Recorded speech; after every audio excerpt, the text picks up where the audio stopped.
West Flowing. I'm Weiler Watson. Today's topic, we'll be talking about living and dying and how to cope with death, with a particular emphasis on the Tibetan Book of the Dead. My guest today is Bhagwan Afrika. Bhagwan, welcome. How you doing, brother? Thank you for having me. Bhagwan, tell us a little about your background that brings you to the interest of spirituality and equating it with everyday living. Yes, sir. Well, essentially my background is as a psychotherapist, and naturally in the course of that activity, one encounters on a day-to-day basis the suffering and the misery and the sorrow that we as human beings undergo. And so I see firsthand the deep kinds of trauma and misery that we're in. And it has always sent me on a search then for an ultimate cure to this fundamental suffering and misery and sorrow that we undergo. And that search took me through a whole variety of the great traditions.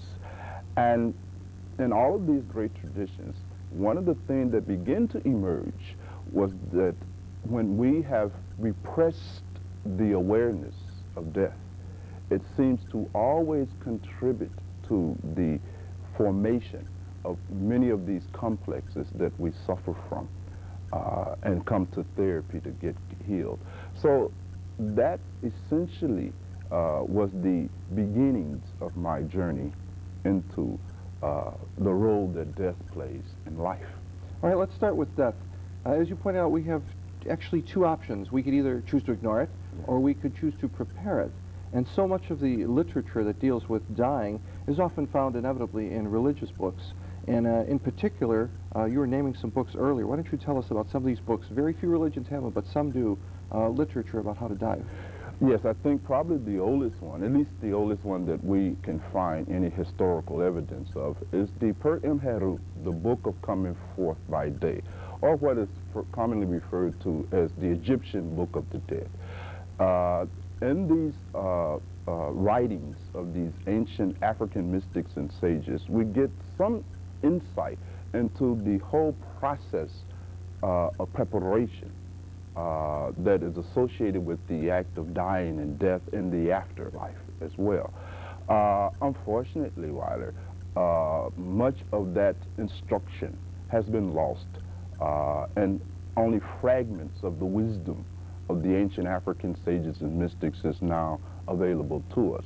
However, many thousands of years later, we find that there has been a group of mystics in Tibet, the Tibetan Buddhists, who have preserved the insights that is now called the Tibetan Book of the Dead.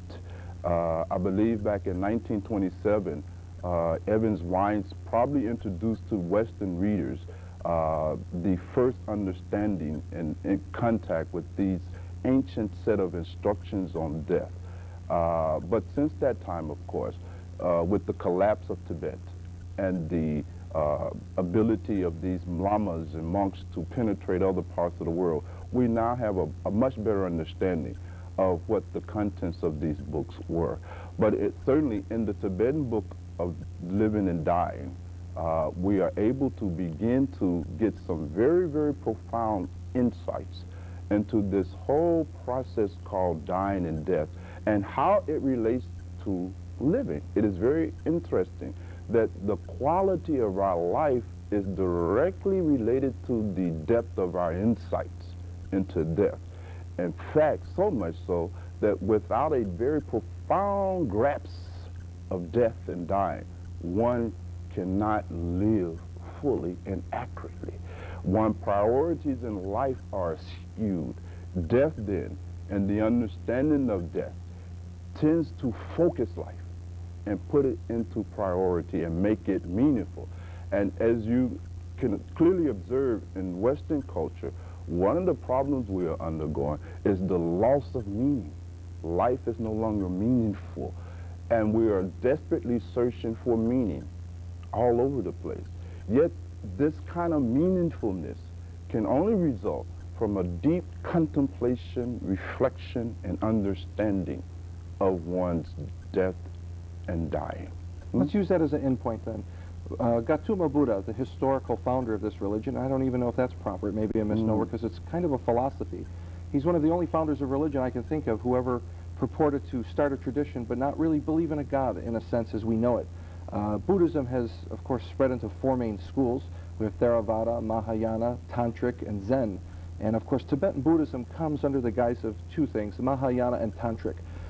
They believe in saving all of the world.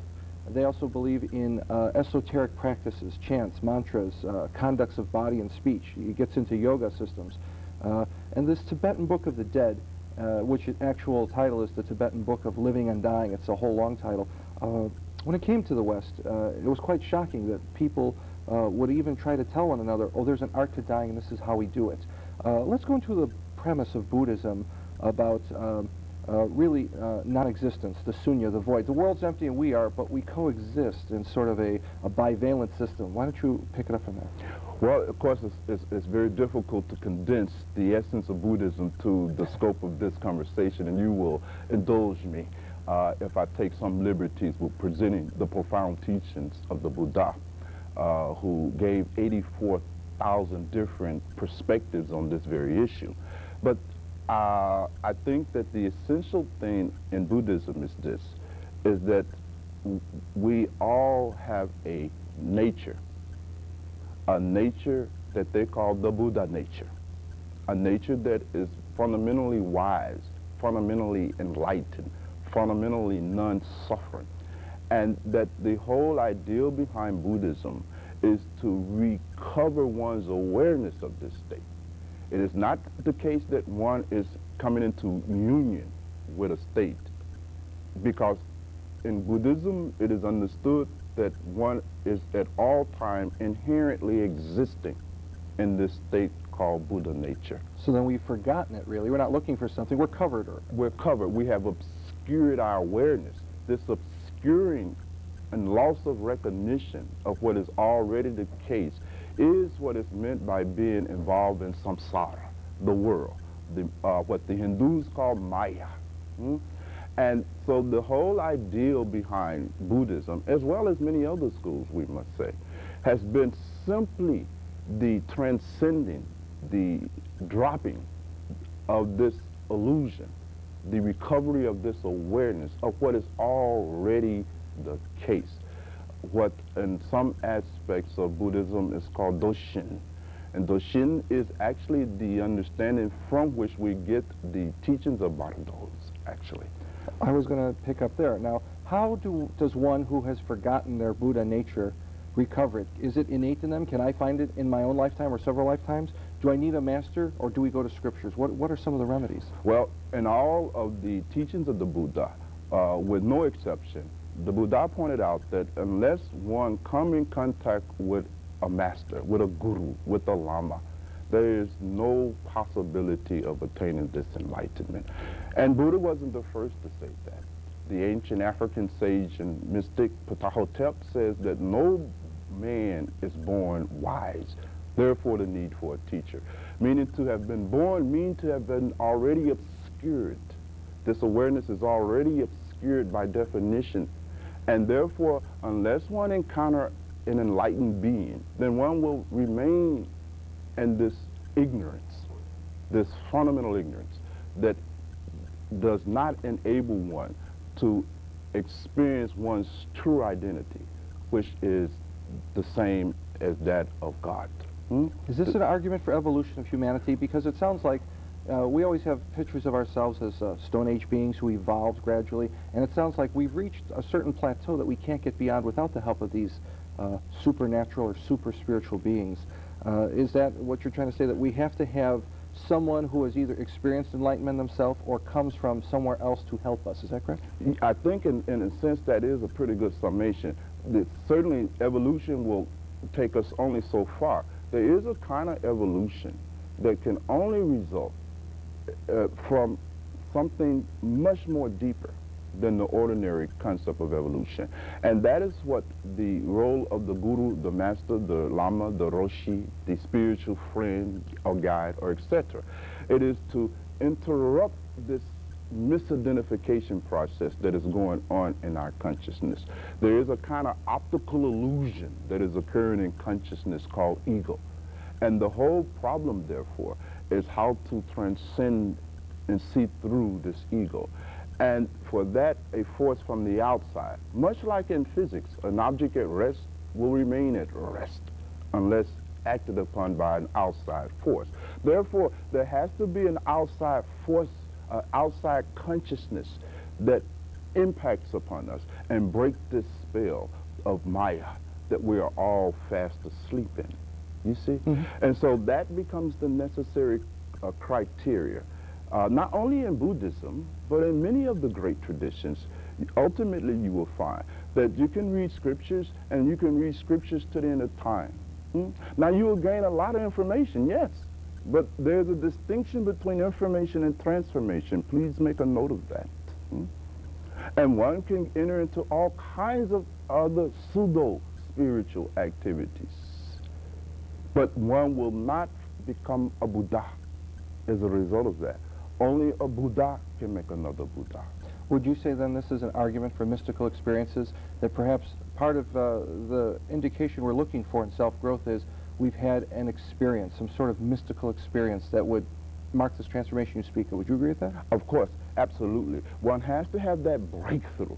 One has to be able to have that view, as the Buddhists call it, of this fundamental reality. Remember, again, the Buddha's whole ambition was to end suffering. Buddha very often did not distract those who came to him with arguments about whether God exists or don't exist. You see, I consider those kinds of topics to be so far removed from the reality of your experience. Buddha said you are suffering. You are full of misery. You are in sorrowfulness. And let us find an ending to this sorrow, you see. That's interesting, because in religion, so many people want to have the broad overview. And you're right, the Buddha did say this is not really relevant to your situation at hand. And I actually think Buddha could be construed as one of the first logicians to study and practice fuzzy logic. The world was not black and white to Buddha. It was kind of shades of gray. Yes, yes. And it was always undulating. And the world of quantum mechanics comes to mind, the whole idea of the quantum field, simultaneously one and different. Why don't you bring us into that argument? How do you and I and everyone else who's watching the show as human beings, how do we exist simultaneously and differently as the world and individuals? Yes, it's a very interesting notion. And again, as always, it's not fair to try to reduce into a few comments the profound insights that are coming to us through quantum mechanics. But certainly we're beginning to find out that what we call reality, you see, is fundamentally nothing different from ourselves. Now, this is the first thing. There is a union between that which we call consciousness and that which you experience as reality. And so there's not really a distinction between the two. In Buddhism, samsara and nirvana are the same. Now, it's interesting, today in quantum mechanics, in physics, we're beginning to see the same fundamental thing. We're beginning to see the illusion of individuality, that individuality and the experience of separateness is a fundamental illusion. And now, even the physicists are telling us this now, you see, that you are not separate at all from the universe. Now, this is a radical insight. This kind of insight, of course, now is producing a whole new kind of movement in the minds of men and women who are able to grasp it. You will find that for the first time now, we begin to develop a very different relationship to the environment. You see, the concept of an echo-based morality is beginning to emerge. The concept of interdependency is beginning to emerge. And a lot of that has been the result of the insights of these physicists and scientists. Interesting. Even though the Buddha and so many other mystics thousands of years ago made these same statements, it has taken man and womankind a couple of thousand years to measure and quantify the insights of the mystics. But nevertheless, they are beginning to confirm these insights. And so we are able to come to a different view and see that your reality fundamentally is a reflection of your mind, you see. Now, this causes a whole different kind of way in which you are relating. Most of us are trying to avoid relating. we're trying to avoid relationships. And this is the primary activity of the ego. It contracts. It tries to isolate itself. It tries to disconnect itself from the environment. Now, this is insane. You cannot disconnect yourself from the environment. We try to disconnect ourselves from other human beings. Now, this is not possible. It is all interdependent.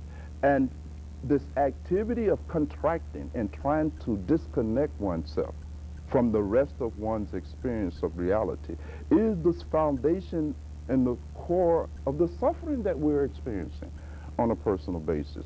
So the Buddha, having this insight thousands of years ago, developed a whole spiritual science, and that is something that we must understand. Buddhism is not a religion in the traditional sense of the word, you see. Buddhism is perhaps one of the world's first and oldest surviving system of spiritual science, meaning that it is not based on your belief system. Now, religion works with your belief system. It's a head trip. It is not rooted in your personal experience. It is secondhand. It is interesting to know that most of us, at least here in the West, have formed our views about God and all these things based on the experience of other people. It is a belief. It is not an experience. Whereas in science, the whole emphasis is on personal experience, what you have called mystical experience, meaning the experience beyond belief.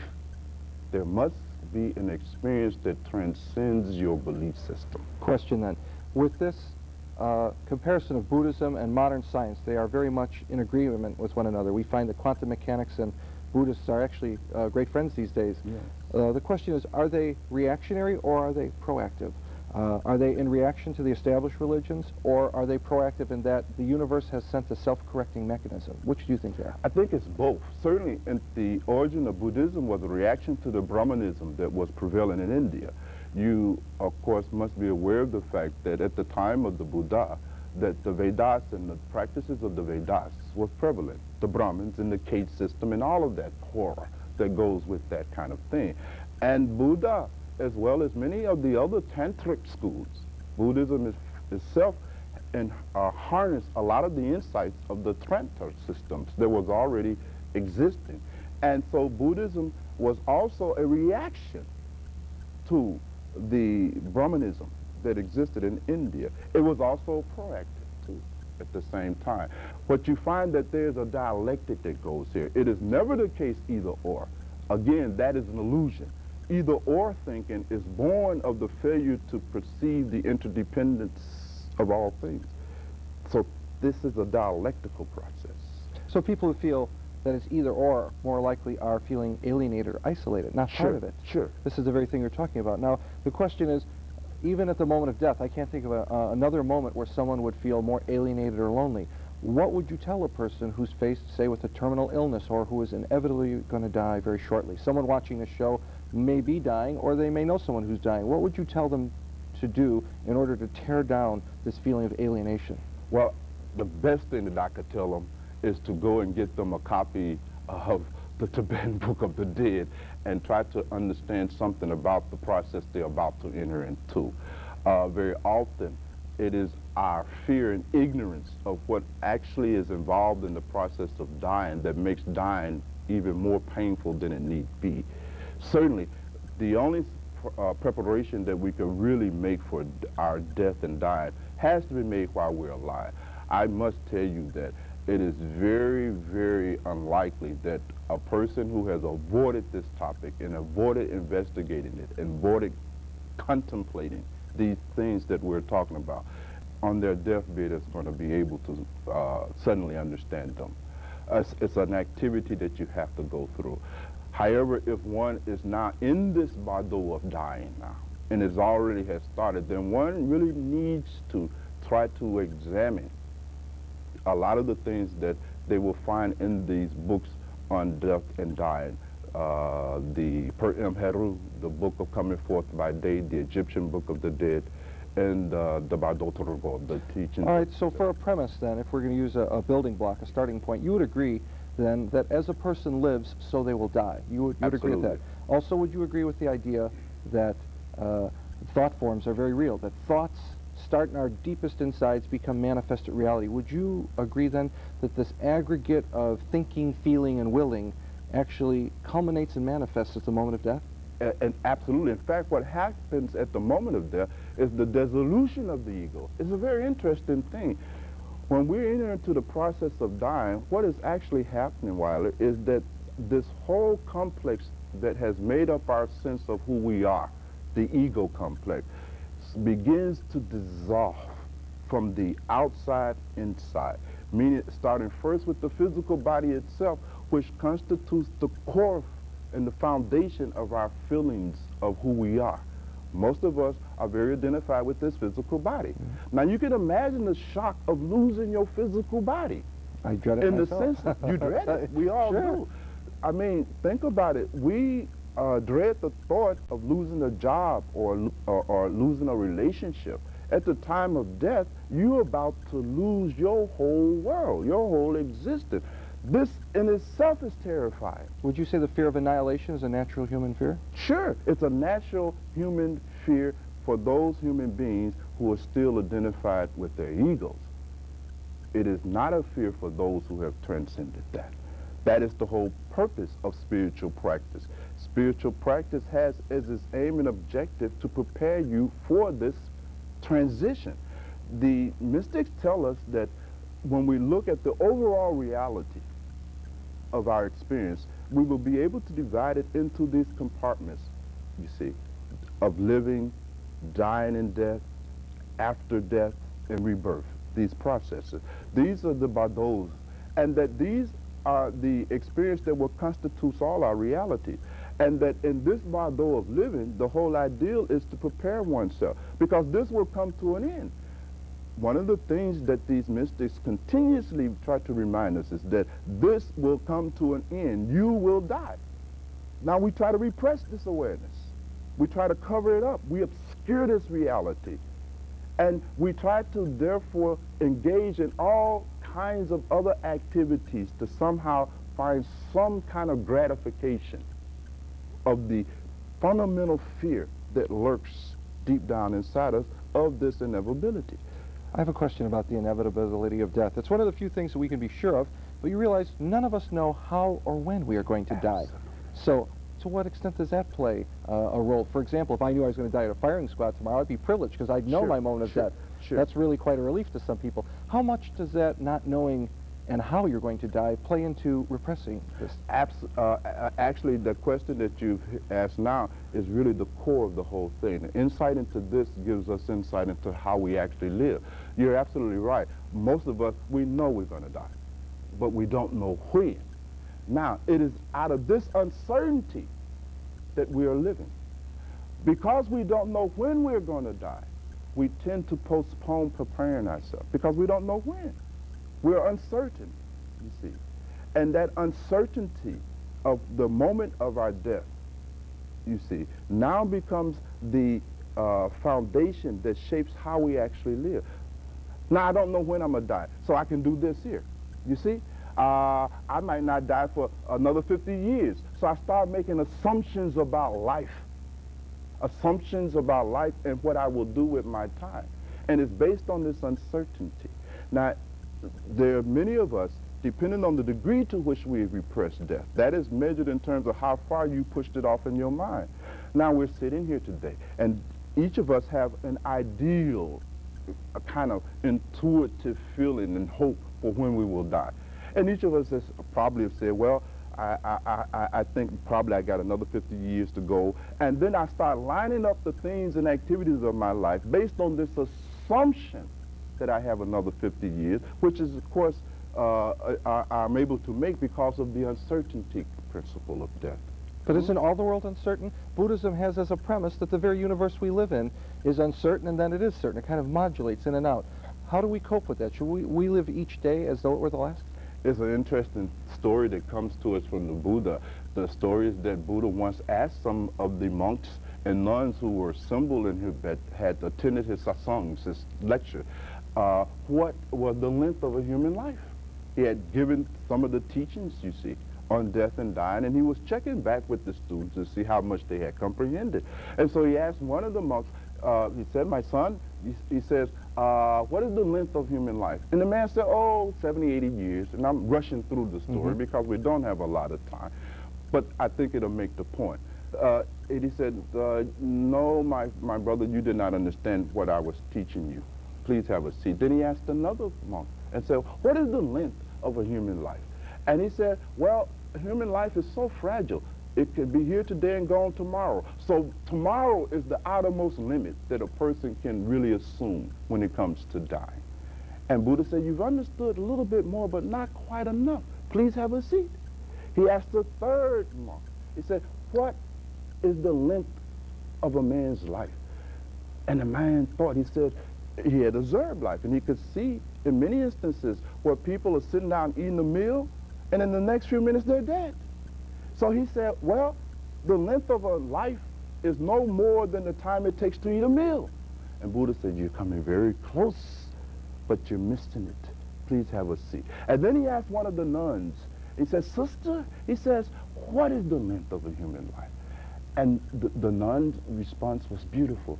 And she says that life is based on breath. And you never know when you'll get the next breath. She said, therefore, the length of a lifetime is to the next breath. And it is this kind of mindfulness of that that now changes and reprioritize your whole life. You see? Is this the eternal now that we hear about in Buddhism? It is the eternal now that we hear about, not only in Buddhism, in all traditions. Living in the now, the present, you see. And that can only be done by being mindful of death. The Buddha says that of all of the topics, subjects of mindfulness, the greatest is the mindfulness of death. You see? And at first it looks morbid. You see, for many people, it's so frightening. Here in the West, we are totally in denial about our personal death and dying, and are totally ignorant about it. And the result is that you are seeing us fleeing in all kinds of activities, trying to escape from this that is not avoid. You can't escape from this. And so it is only through the maintaining of this reality of death that we're able to focus and live within the present, within the now. If we live within the now, we no longer postpone. You see, now living in the now I'm going to love my wife, my children completely, because who knows? I know I'm going to die. They're going to die too. There is no exception. And so when I am able to look at a person and begin to see that this person can die any time, any moment, and after the next meal, the next breath, it tends to make me value that person. It causes me to enter into relationship with them for the first time. In a very full sense, I no longer take them for granted. I no longer postpone loving them under the assumption of time. So fundamentally, the uncertainty about the time of our death causes us to assume that we will have more time. It is interesting that this assumption that we will have time is called Kal in Hinduism. And Kal is the entity, the deity that is responsible for all our suffering and punishment. It is this assuming that you have more time than you really have. Could that be a root awareness of our eternal nature? There's something beyond our bodies that we suspect lives forever. However, we know Buddhism has a doctrine of anatta, which means no soul. Instead, they say we have 5 aggregates of the mind. What is the essence, then, of our innermost being, that part that which we're trying to discover our whole life and which is liberated at the moment of death? If we don't really have a soul, and if we're not really mind, then what is this essence, and where does it go? Well, again, very large question, Weiler. You ask This is TV. big questions, huh? This is TV. These are conversations that men and women have sit many nights exploring.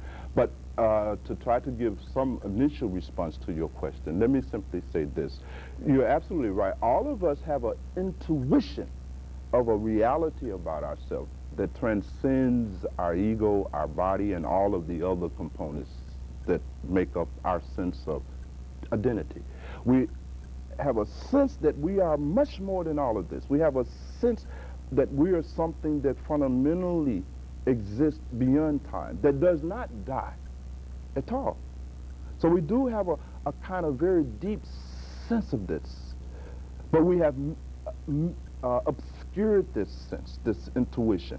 That is the whole point behind spiritual practice, is to be able to not only recover this full awareness and identity with this thing, but then to rest in it. What the Buddhists call one's repar, one's fundamental nature. Let's build on that. Practices. So what are we to do? What is the dress rehearsal for death? How will I practice dying while I'm living? Well, there's a couple of things that has to be done because the teachings are so profound. So a great preparation has to begin. In Buddhism, for instance, they talk about 3 essential tools for the attaining of wisdom. Because wisdom has to be attained. The first one is that you must hear and listen to the teachings of these great sages, mystics, and philosophers. That is the first thing. You must hear them. You must listen to the teaching. You must encounter the Dharma, the teachings. The Buddha Dharma, the teachings. The Buddha Dharmas, yes. Once one has been able to arrange one's life in such a way that one has been able to come in contact with the Dharma, the teaching, then one must now contemplate, reflect, and understand. Because so many of us, even when we come in contact with Dharma, whether it's Buddha Dharma or the Dharma in the Bible or in the Gita or in the Vedas or in the various sutras, it doesn't matter. We tend to encounter these teachings in a very superficial way. We memorize them. Now you go around reciting scriptures. This is meaningless. This is not understanding scripture. This is memorizing scripture. Understanding scripture is a totally different phenomena. One has to meditate on scriptures. Deep contemplation, reflection. One has to eat it, drink it, let it enter into one's being. This is the second step that must be taken. And then, therefore, after one has understood, then one must apply the teachings, integrate the teachings into one day-to-day living. These teachings involve many things. One of the most important one is meditation. All mystics, with no exception, have said and declared since the beginning of time the role of meditation. It is inevitable. You must learn how to meditate. Meditation means to transcend this ego identity, to go deep into the core of one's own consciousness. You must learn how to do that. And you can only learn this from a guru. You can only learn it from a master. There is no way to read yourself into this kind of deep state of enlightenment. What is the difference then between meditation, dreams, out-of-body experiences? For the average human being, this is all a very vague area of their life. We all have these experiences. Some of us have had dreams that were more intense than others. Some of us have even alleged to astral travel and get out of our body and come back. How would we know if we are meditating or dreaming or just having a hypnagogic state? How would you differentiate? How would you do that? One of the things, there's many ways. Certainly one of the first things, of course, is that the experiences in these states are very radically different. Very radically different. They're almost self-evident. It's almost, Weiler, as if when you wake up from a dream, there's no one you need to consult. The experience of waking from a dream is self-evident. But apart from that, there are many other things. For instance, the experience of time, space, and causality is different depending upon what level of consciousness that you are at. Your actual experience of time and space is very different, you see. Whether they are hallucinatory or not, this is easy to determine, you see. Once you have gotten into it, the literature, again, goes into all of these things in much greater detail, and I certainly don't want to, in the effort to respond to that kind of question, do a disservice. One should really reflect upon these kind of things and really see how meditation works. We all have had all of these varieties of conscious experiences. Many people have out-of-the-body experience, near-death experiences, and all these other things. But these things always collapse back into this experience. You see, we have the waking experience, then we have some other kind of experience, then we got the waking experience again. So that experience is sandwiched in between two wakeful states.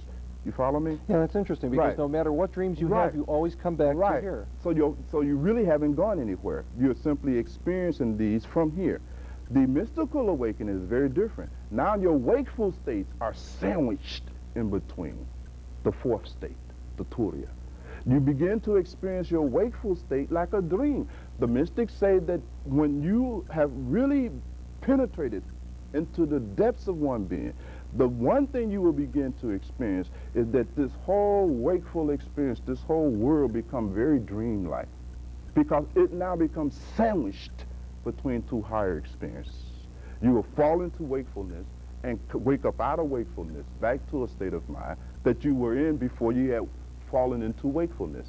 Just as when you fall into a dream state, you wake back up into this state. That's how you know you were dreaming, because you remember being awake before you went to sleep.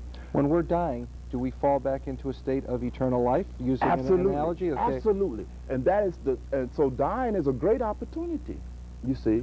It is one of the great opportunities, because all of the kind of detachment and disassociation and withdrawal of attention from the body and the world that we have been desperately trying to achieve in our sadhana and our spiritual practices and our meditation happens automatically at the time of death. Automatically you become detached. You have no option, because dissolution is taking place. All of the covers that have obscured your fundamental rigpa, your fundamental Buddha nature, your fundamental purity, your fundamental oneness, all of that is wiped away. And if you have practiced spiritual development during your lifetime, you will be able to remain awake and recognize it. Problem is, you see, that we have not practiced, so we cannot recognize it. Just as when you go from this state of consciousness called wakefulness into sleep, momentarily there's a gap between entering into the dream state and your wakefulness state. And in that gap is your real nature. And you must be able to recognize it. And we practice during our lifetime, just as one is able to be aware in a dream that one is dreaming. This is profound. The Australian mystics and sages developed this technique to a great degree. They talk about dream time and how to actually enter into your dream consciously. A lot of the American Indians developed this particular kind of yoga, where they were able to enter into their dream state fully aware that they were dreaming. And that is a preliminary practice. Once one is able to do that, then the next phase of the practice is to enter into the wakeful state fully awake. Now this is interesting, sound almost contradictory. I am saying that to enter into the wakeful state fully awakened. That is why they call Buddha the awakened one. He was awake within the wakeful state, just as we are awake within the dream state. With all this talk of death and dying, it's inevitable that we try to make this argument linear, because we live in a linear world. So now you're telling me while I'm dying, I have to be aware that I'm dying. Where am I going with this? Is there a heaven? Is there a universe? Where does God play into all of this? Well, that is very interesting. It depends on what one's views of God are. Many of us have a view of God as a personal God, right? What many philosophers call the parental model of God. We form a concept of an authority, someone who is personally looking out for us, etc., etc. If one's views, you see, is that one has a personal God, then the first thing you would experience when you die is what is ever in your mind. Your mind will be, remember, Weiler, the mind creates your experience. If in your mind you're carrying around this seed, this model, then that's what you will experience. You will experience a personal God. You will encounter something called a personal God. But that is only the preliminary experience. Interesting. As you go deeper and deeper into the experience, then this will end. This will come to an end. The experience of the personal God will begin to transition into a very different kind of experience. Those people, for instance, who have had near-death experiences very often encounter the contents of their mind. It is interesting, if you're a Hindu, you encounter Krishna, right? If you're a Christian, you encounter Jesus, or what you feel to be Jesus. What you really are encountering is a presence, not a personality so much. A state of being, if you will? A state of being. But these are near-death experiences. They're not death experiences. So we have to enjoy the distinction between the two. In the Bhagan, in the Book of the Dead, they're not talking about near-death experience. They're talking about experiences of death and after death. So it's a very different level of knowledge. You cannot get this reading Ruth Montgomery. You see? Being a skeptic, I have to ask the question. Yes. How can we really know for sure that they know about dying? How can, have they ever died and come back? We have to be a skeptic. How do we know that the information they give us on dying is reliable? You don't. That is the whole point. Nor do they ask you to. They said, if you would like to know whether or not we have adequately described this process, here is a set of practices. Here's the meditation. Here's the sadhana. You follow it and see. It's in the spirit of science. Like when we go into the lab, no decent scientist is going to ask you to believe in nothing. You see? They say, here's the experimental procedure. Run the experiment and see for yourself. But what many of us do, Weiler, is that we refuse to run the experiment, you see, and then we argue with these mystics and sages. So the mystics and sages not asking us to believe blindly in anything. In fact, they're against blind belief. Religions ask for your blind belief because religion thrives on your blind belief. You understand? Mm-hmm. That's how they function. That's how they are able to maintain their institution and organization. You see, if you experiment it, you threaten their whole business, you see. But in mysticism, it's a very different phenomenon. It's like science. It said, here's the series of procedure. Follow them and see for yourself. Would you say that this whole mystical treatise in the Tibetan Book of the Dead is really beyond belief systems? It's really a science, more accurately, a spiritual science? Sure, it's a spiritual science, and that was the point I was trying to make from the outset. When we talk about mystics of the status of Ptahhotep, or Buddha, or Mahavir, or Kabir, or Dadu, or Teresa, we're not talking about religion. We're talking about spiritual science. Totally different phenomena. Self-realization instead of salvation. Totally, right, absolutely. In religion, somebody is to save you. Now you're looking for somebody to save you. In spirituality, it's none of that. You're liberating yourself from the illusion of even needing to be saved. Let's go to a paradigm that's kind of in between those two things. In Mahayana Buddhism, they believe that great beings, bodhisattvas, come down to earth for the mercy and benefit of all. They are viewed as salvific, but what they're really doing is giving you the information to save yourself. Is that right? Absolutely. The bodhisattva is basically a practice of attaining a certain state of mind that they call the bodhicitta. It is a state of mind that is full of what they call compassion. Now, the ideal of filling the mind with compassion is that it takes all of your attention off your ego. Remember, the problem is the ego. So by becoming a bodhisattva, it is a device, a method, a yoga, by which one is able to transcend one's own ego. It's an interesting practice. So it is with the transition of ego that the experience of enlightenment comes. So in Mahayana Buddhism, this stage of becoming a bodhisattva as opposed to an arhata, one who is working for one's own personal salvation, leads then to a much more accelerated recovery of this total awareness, because it is moving you even further from your ego. It's interesting when we talk about salvation, most often, what is it that we're trying to get saved? It is the ego. The ego, your sense of who you are. You want that to exist forever. The part of us that's false, you were saying earlier. The part that is false. Now, this is not going to happen. This is a pseudo-phenomenon. It is a temporary phenomenon. It exists in time. It is coming to an end. Weiler is going nowhere beyond death. Weiler ends there, you see. Now, that which underlies Weiler, the ground from which Weiler has emerged, that Buddha nature, that mind nature, or whatever you want to call it, that goes on. That is indestructible. That is eternal. But when we are talking about salvation, we're talking about the salvation of our egos, our personas, our personality. This personality, this persona, this ego, this thing is going nowhere. It has no reality. It has no independent reality. It is simply the result of the interaction of forces. It is a one-shot phenomenon. Now, diametrically opposite of what you're saying about going somewhere and going nowhere, I'd like to regroup and show our audience here that in Buddhism, the oldest form of Buddhism, Theravada, had the Arhats. Mahayana has the Bodhisattvas. In Tantric or Tibetan Buddhism, they have the Siddhas. Now, the significance of this in this conversation is Siddhas manipulate their own reality, if you will. They're the most skilled. They're the mystics in Tantric Buddhism. They're the ones who know how to navigate through the bardo. How do we become like the Siddhas? Well, you have to go to a Siddha, first of all, and sit at the feet of a Siddha, right? and receive the Shakti, the transmission of that Siddhi's power.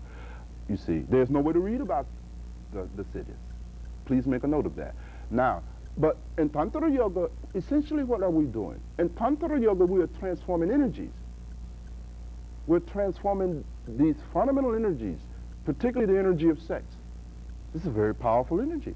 That energy can be transformed. Energy can be transformed into an infinite variety of other activities. There's a whole body of literature known as tantric literature that has all these sects. For example, in Nepal and India, on the temples, they have all these naked men and women in all these positions. Of course, that has been perverted and interpreted to divisive natures. But what are they trying to show us there? The primordial nature of reproduction? What are they trying to do with this Kundalini nature? Yes.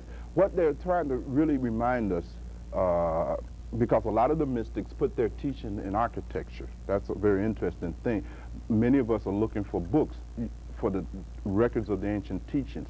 I tell you, most of the ancient teachings were put into architecture, and that is what you have to read. And these temples then are like this kind of architectural. So we're working with images and symbols and not words or ideas. Not words and ideals at all. That's all at the conceptual level, not of much value, you see.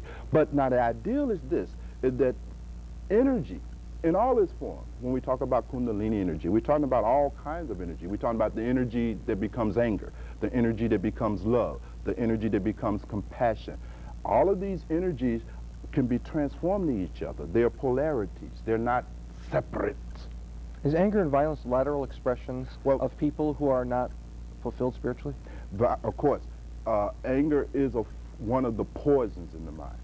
Anger is a great barrier for those who are in search of spiritual development. It's a tremendous barrier because it is a configuration of energy, right, that isolates you, contracts you to the ultimate limit.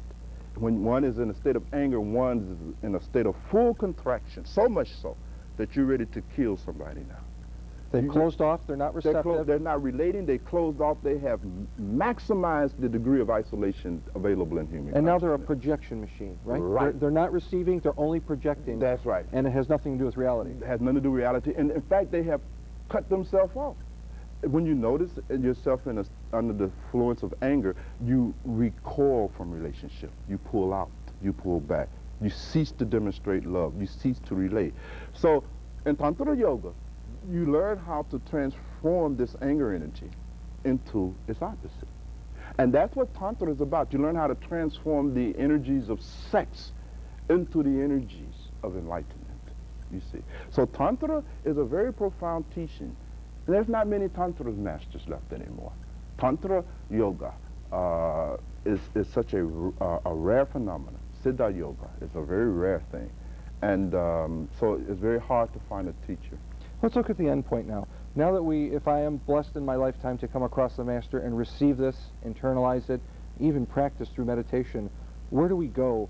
Do we reincarnate, do we transmigrate, or do we stay eternally liberated? We have a couple options. Now, what are the mechanics that determine if I will reincarnate and take a different body, or if I will stay in the sunya, in the void, in a state of nirvana? What is the difference? One, your level of spiritual practice. Two, whether or not you are able to stay in the nirvana. We have to remember when we say attain nirvana, it is not the opposite of being in the body. There's a misconception there. These are states of awareness. These are states of identities. Could someone fall out of that awareness? No, not out of a nirvana. No. No, no way possible. Okay. One does not become enlightened and then fall out of enlightenment. No such thing. Then what about the bodhisattvas? They reach a state of enlightenment or near enlightenment, and yet they keep coming to earth to help those of us who don't have it. Yeah. What do they go through? Well, it's, of course, again, very big question, and there are 10 different levels in this evolution into full bodhisattvahood, you see. They call the Bhumis, the various stages in between that.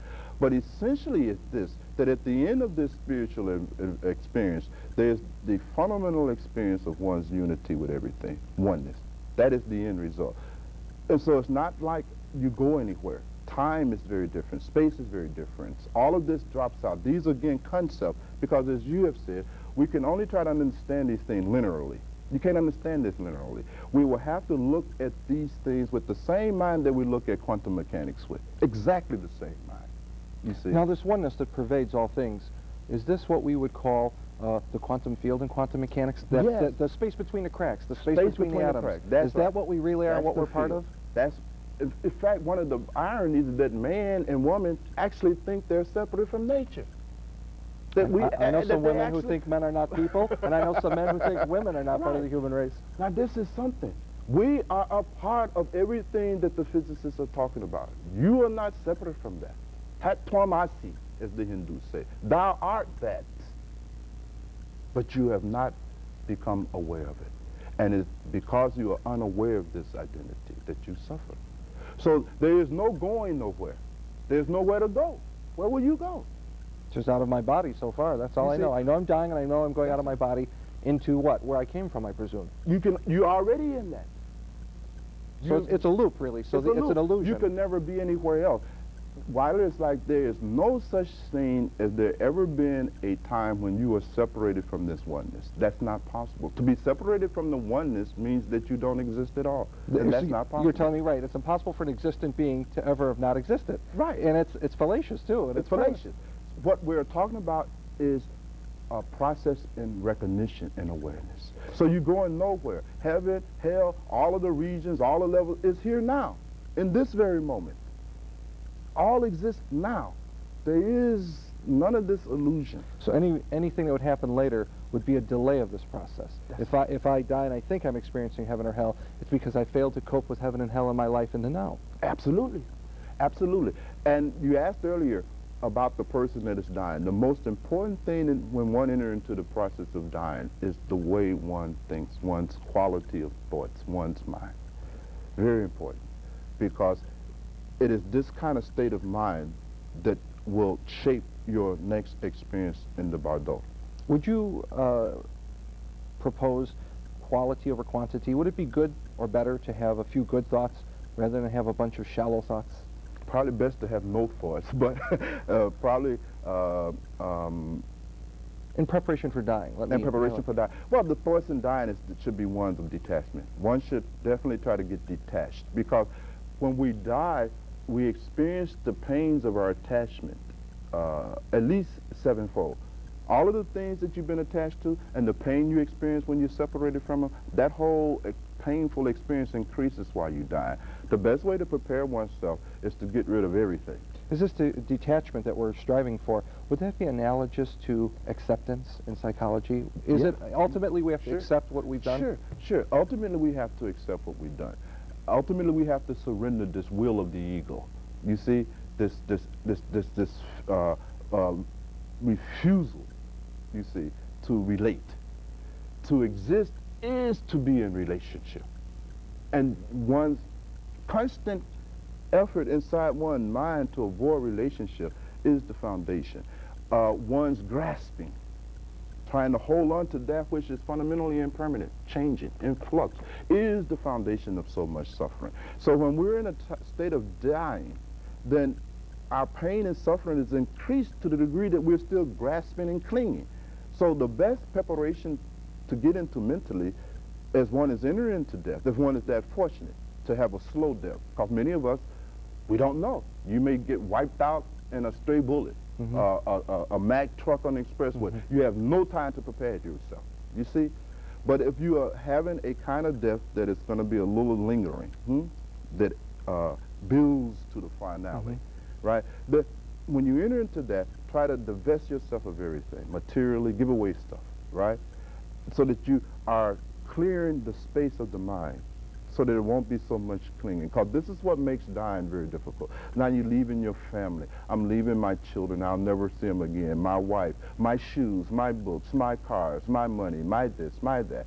And this is what overwhelms you at the time of death and makes dying very, very painful, mentally as well as physically. I once read in a book, a Tibetan man was going to the market and he heard a lady friend of his was dying. And this was in a village in Tibet. He stopped by, knocked on a door, and he told her, I'm going to the market now, and I hear you're dying. So if you should die before I come back, I hope you have a good journey, and I hope you do it well, and be mindful. This is what you studied for your whole life. And with that, he left the door. Yeah. Would you agree with that? I agree. That is the story from that book, isn't it? From Sojo Rinpoche's experience of death and dying in his own Tibetan village. Yes, that is the whole thing. It's to help the person that is dying needs now to deal with their fear. Because that's another thing. because they don't know what's going to happen now. They've not investigated. They've not studied. They are fundamentally ignorant. They don't know what's going on, you see. And so one of the things that we can try to do is to, those of us who are with someone who is dying, the kindest thing that we can do is kind of help alleviate their fear. Give them some insight if possible. But again, I say the best thing that we can do is to work with a person while they are alive. That's the whole point. When you're on that deathbed, it's very hard, very difficult now. You know, very, very difficult to become enlightened. In conclusion of this whole discourse we've had, I'd like to review to our viewers, we have to remember that we're always suffering no matter where or what we do.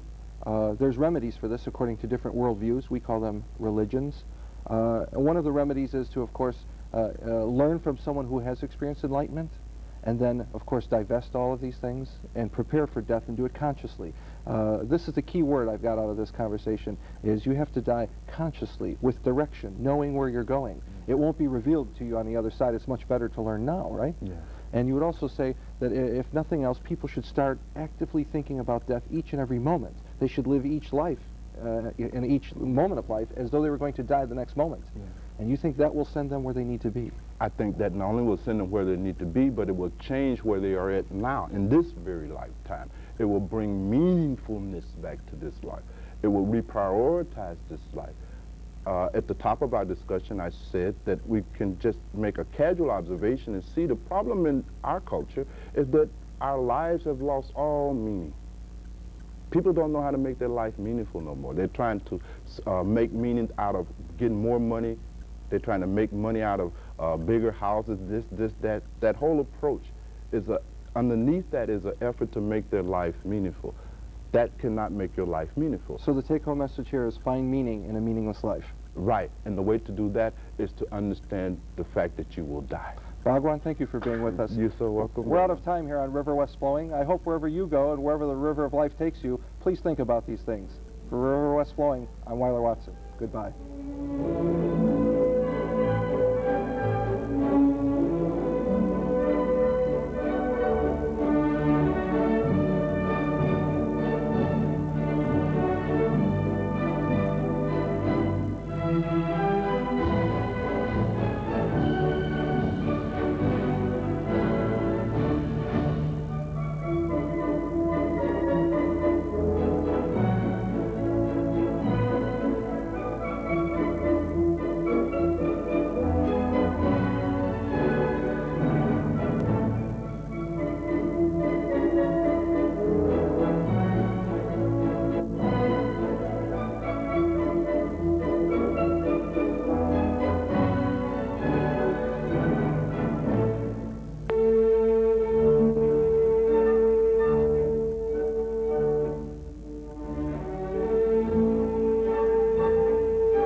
Hello, welcome to River West Flowing. I'm your host, Weiler Watson. Today's topic is a continuation of a series on coping with death and dying. Our very special guest today is Bhagan Afrika. Welcome. Well, thank you, brother. We're going to pick up our conversation where we left off. Last time we were talking very much along the Eastern religious thought systems, Buddhism, Hinduism, that genre, about how they face death and dying and how, of course, religion inevitably affects our views because so often they're the ones who have framed coping with dying. Now, picking up the Eastern view, contrast that now to another view for me, will you, about just the very mindset of what death is and where we go. Well, of course, as you know, Weiler, there's so many different ideals about death and where we go after death. Some people, of course, feel that you don't go anywhere. That itself is a whole different school. And I think the Western culture, the Judeo-Christian tradition, the ideal is that after death you go to either heaven or hell, where you, presumably in the former, will benefit and reap all of the rewards of living a good, virtuous life, and the latter, unfortunately, for those of us who have sinned and lived a horrible existence. And these then become pretty much the sum total of the metaphysics offered in the West as it relates to death. It describes death fundamentally as a continuation of punishment or reward based on our actions in this lifetime. Would you think it would be fair to say that this punishment reward system is really an extension of the systems that created it, which were warlords, largely European kings who wanted to control people? Would it be fair to say that Christianity really took a wrong turn when it got a hold of institutional coupling with the nobility and, say, like Rome? You know, all too often in early Christian church we see them as almost as one, you know, the church and state. And so would you think that it's an extension of that thought system? I think without a doubt, if we look at the historical origin and development of Christianity, then we know, of course, that there was this marriage between the Holy Roman Empire and the remnants of the Christian tradition. And that generated now a whole different set of dogma, even different from the original dogma and doctrine of the church preceding this co-optation by Emperor Constantine. And exactly as you pointed out, the faith then became a tool, if you will, an instrument to really shape behavior that was compatible with the imperialistic goals of the Holy Roman Empire. And so what you had now was a different construction of morality and all of these other things. Once morality was essentially structured to serve the aims and ambitions of the states and things of that nature. In fact, what happened is that morality became externally induced for the first time, whereas prior to that, the morality was internally induced. It arose out of your conscience and not out of a body of laws and things of this nature. So there was a tremendous break then with the overall structure of Christianity with its marriage to politics. And that's been very unfortunate. It's given Christianity a very, very bad name. Another thing that's happened is, as you point out, when morality is applied from the outside, people are actually telling you now how to perceive, how to go about finding God. What does this do to suppress mysticism, which is an inevitable part of all religious experience? Sure. What it does, it takes the individual out of the whole equation. Now your intelligence is no longer required.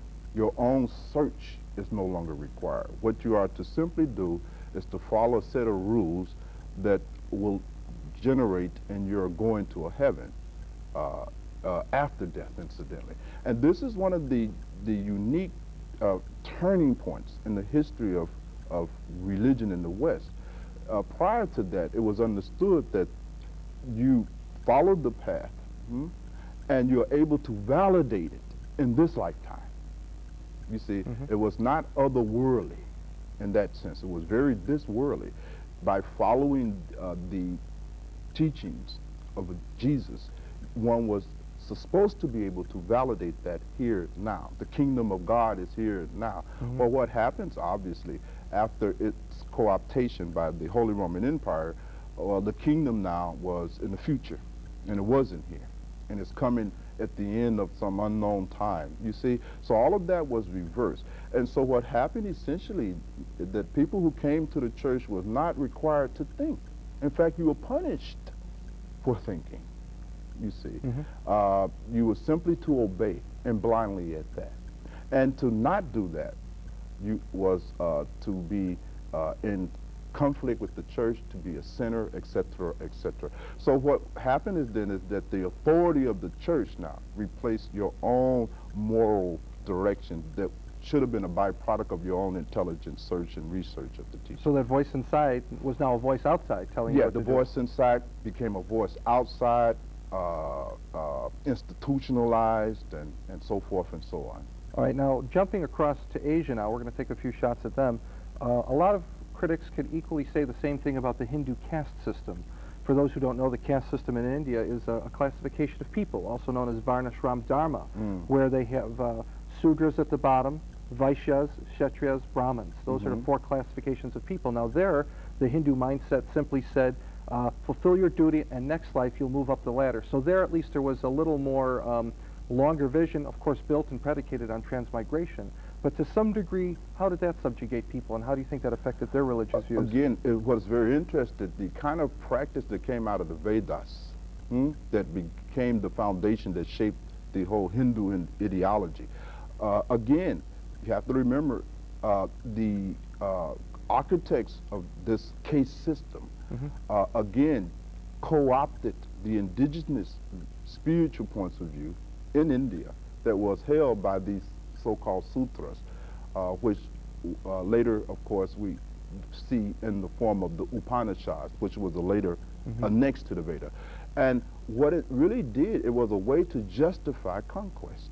I've always been fascinated, and tell me if you don't agree, the caste system has the darker people at the bottom caste. Sure, the sutras are the dark people. And the yellow, white-skinned people are always the higher caste people. Now this, of course, is a phenomenon of the Aryans coming in on the native Dravidians of the Indian subcontinent. Now, would you dare to say that that was probably the first example, or the oldest example we have, at least in history, of religion being used to subjugate people? It is the oldest and I might add the most effective form of that kind of subjugation of a people through theology known to mankind. All right, so now we have, in the East and West, organized religion now has taken away self-realization from the individual. Sure.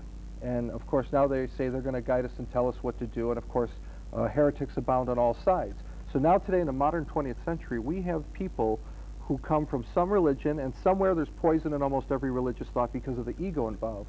The problem is now, where do we go? We are still facing death, we are still facing dying, and a lot of us probably live for that. Those of us who think about death in a religious context think about what should we do then to face it. What does death mean spiritually?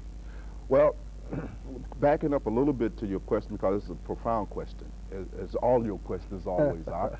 One of the things we have to understand that the function of religion before it became contaminated with politics was to provide us with a training on how to die. In life, of course, we have to learn a couple of things, three fundamental things: how to make a living, how to make a loving, and how to make a dying. And what we find in modern time is that no one teaches us how to die anymore, you see. And that becomes the problem now. No one knows quite how to deal with this thing called death, right? And so your question becomes now more focused in on what is the whole meaning of death. What is death? What happens from a spiritual perspective? Well, according to my own understanding, that death is simply a transition to another state of being. That there is something in us that continues through time, through space, that never dies, in fact, that has been called different things by different culture, the soul or the Atma or so forth and so on. Death then is this spirit moving through evolution. Death is this spirit taking on new bodies, new vehicles, new forms for the express purposes of fuller manifestation in each succeeding incarnation. So death is, in that sense, the very foundation of growth. You can't have growth where there is no death. Growth means the dying to something lower in order to move to something higher, right? And if we are to evolve, and remember, we are not outside of evolution. There seemed to have been some kind of denial that took place somewhere in Western science where we were able to acknowledge the role of evolution and everything else in nature and etc. But somehow this process of evolution did not include us as human beings, you see. Death is an expression of the evolution of a human being. And in that sense, it's essential to growth. Now, when I say death, I don't simply want to confine it to just the death of this physical body. Life is nothing but small increments of death and rebirth. This is exactly how we move through life, you see. But when we do not understand death and the role that it plays in our growth, then there's a tendency to resist. And it is this tendency to resist death that produces suffering, that produces misery. You have to understand that there's a thing called homeostasis, this tendency to remain unchanged. Now, this is impossible in this kind of universe. Everything will change. Death is the core of this whole dynamic of change, right? And so when we have this kind of wrong view of death as being an ending of myself, then that sets up a lot of fear that creates just more resistance that ultimately produces more pain because change or death is going to happen. All right, so we understand then that death is the point where the soul or the energy of the spiritual energy is released from the physical body. That Yes. much we agree on. Let's back up a little then to framing death. Now, all of us are going to die. We just don't know how or where. Yes. Let's look at all the ways people die. Some of us have very lovely, peaceful deaths through violent, tragic injustice. A lot of disease today, rampant in America, AIDS and cancer. For all of our high technology, we seem to be falling to these problems. What about the ways people die? Is it fair to say that people die as they live? What kind of statement is that about the way a person dies? Well, on many levels. One, for instance, if we talk about the state of mind in which a person dies, that certainly is the outcome of how the person has lived. If a person has lived in deep denial about death, have somehow tried to convince themselves that death happens to everybody else, but it'll never happen to me, and hence have made no preparation for it, then when they die, they will die 1,000 times more painfully than the person who has prepared themselves for it. So we have to talk about the different ways that people die as it relates to their mental and emotional and psychological states. And then, of course, there's other ways that people die as it relates to just the outward event, the circumstances, planes, diseases, etc., etc. But it's very interesting when Buddha put this very question to some of the disciples in his Sangha, right? And he put the question like this. He asked, what is the length of a human life? And some would say, well, it's 80 years, 70 years, et cetera, et cetera. And I won't tell the whole story, but I'll just try to go to the punchline. The punchline was that you will die when you run out of breath. You see. You will die when you run out of breath, or you will die in an accident. So these become the two circumstances, physical circumstances under which you will die. But in the way, shape, and form that death comes, it comes all kinds of ways. And a lot of us, like you said earlier, we make the assumption that we will die of old age, in the bed, surrounded with all our loved ones. Very few people die like that. The vast majority of people die very tragic and very horrible deaths.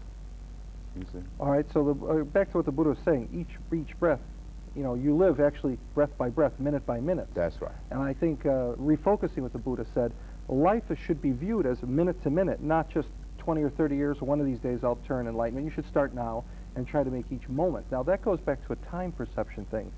So many of us are so busy in our life in the Western world, we put off this peace we're going to make with our Creator as something we'll do when we're retired, when in fact a lot of us do die early.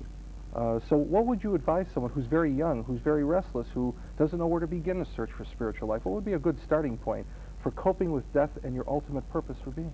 Well, I think you just said it. The first thing is to look at the inevitability of their death and dying, to accept it, to come out of denial. That's the first place to start. You see, whether they now try to frame that in Christianity or Hinduism or Islam or philosophy, that's up to each individual taste. But certainly it's to look at the fact of impermanence and change. But here's the interesting thing with a young person, a very young person, adolescents and people who are still stuck in the adolescent stage. One of the things that characterizes that stage is the inability to see impermanence. That is why in many of the traditions there was a minimum age put on accepting a person into a spiritual tradition, simply because it was understood that unless and until the individual had reached a certain level of development, then they could not really respond to the teaching, to the Dhamma. They could really not take it seriously. And that becomes the problem for young people as such. But that goes with that developmental stage, you see. But there will come a point in everybody's time when spiritual puberty sets in, right? Where they are now capable of reflecting on their own death and dying. You have to understand that there's a level of spiritual development, or maybe lack of spiritual development, where a person do not have the capacity to reflect on their own life at all, you see? And until that developmental stage is reached, it is very difficult for people to respond seriously to the teachings. Whether those teachings is coming through Islam or Buddhism or Hinduism or Christianity or Judaism, doesn't make any difference, right? If it is being aimed at a person that has not matured to a certain level, it will simply fall on deaf ears. Okay, speaking of maturity, it brings me to another thought. In so many religious systems, we see a striation of the afterlife, if you will. In Christianity, Jesus refers to paradise, the kingdom of God, the kingdom of heaven. In Buddhism, you have 3 hells, 3 heavens, and 3, you have this striated system. And I often wonder, is that somehow a rationalization or extension, or could it be a spirituality, that there are layers to the afterlife, just like there's layers of us on earth? Because we know that, oh sure, the good people go wherever they hope to go, but there's also layers. Nobody's exactly in the same spot. So what do you think that would do? Do you think a striated afterlife is probable? Oh, I think it's very probable. I think that what happens in the afterlife, and what the Tibetan Buddhists call the Bado stages, what you find then that there are kind of cycle stages that one goes through before coming back into this earthly existence. And this is graduated, right? It's a process, isn't it, right? For instance, in Buddhism, they talk about after the death, the actual physical death of the body, one enters into another phase of death, right? The death state, where now one is reconstructing again and all of these other things. In the book that we have, Life, Death, and the Spiritual Path, I go into all that in great detail. It's just too much detail to go into within the scope of this conversation. But the point is that there's a kind of process that is going through, right? That is actually forming the next life, right? Because you have to understand, this formation of your next incarnation has to take place somewhere. Something has to determine what kind of body you will get again, or whether you will get a human body, what race, what family, you see, and all these other things. That staging area, right, is also a part of the dying process, right? So you have these gradations. The other thing is this: the mystics talk about the different levels of consciousness, right? Because, for instance, everyone that dies do not necessarily incarnate back on the physical plane. This is just one plane, right? That brings me to another argument, because so much of Christianity, Judaism, even some schools of Islam, don't believe in reincarnation. They believe in one life and judgment, and then you go according to God's will. Now contrast that for me, if you will, because it's hard to give a proposition that this and reincarnation both exist. And I don't think it's really either or. I'm wondering, in what circumstances would one reincarnate, and in what circumstances do you think one would not reincarnate? Sure. Just to take up on your point about Christianity and the Western tradition, there was a time when reincarnation was taught. You see my point? Sure. It was only after the co-optation of those traditions by the political powers that this teaching went out, you see? Because if one understands reincarnation, then one understands that how you come back is based on how you have lived. It is your responsibility. You are in charge of it. Well, that had to be wiped out in order to transfer that power to the priests, right? Who now will determine all of these things. The other part of your question has to do with this whole business about reincarnation, right? And how and what determines whether a person comes back or don't come back. Well, that depends on how much progress you have made in this human life. Remember, evolution is going on here, right? And if your conscious evolution has been sufficient, okay, then one need not reincarnate at this level of the body anymore. One can move up the hierarchy of being. It's almost like how atoms combine to make molecules, and then molecules combine to make cells, and cells combine to make organelles, and so forth and so on. Well, it's like that. If you have made sufficient progress, if you have organized your consciousness sufficiently, you move up the hierarchy of being, just as atoms, when they have organized, can move up the hierarchy of being. And there's therefore no need to reincarnate back on this physical plane as such. Don't you think it's ironic that... Now, when I say not reincarnate back on this physical plane, just to remove any confusion from people, I define the physical plane as a level of consciousness. I don't want that to be confused. After all, Jesus existed at this physical plane. Sure.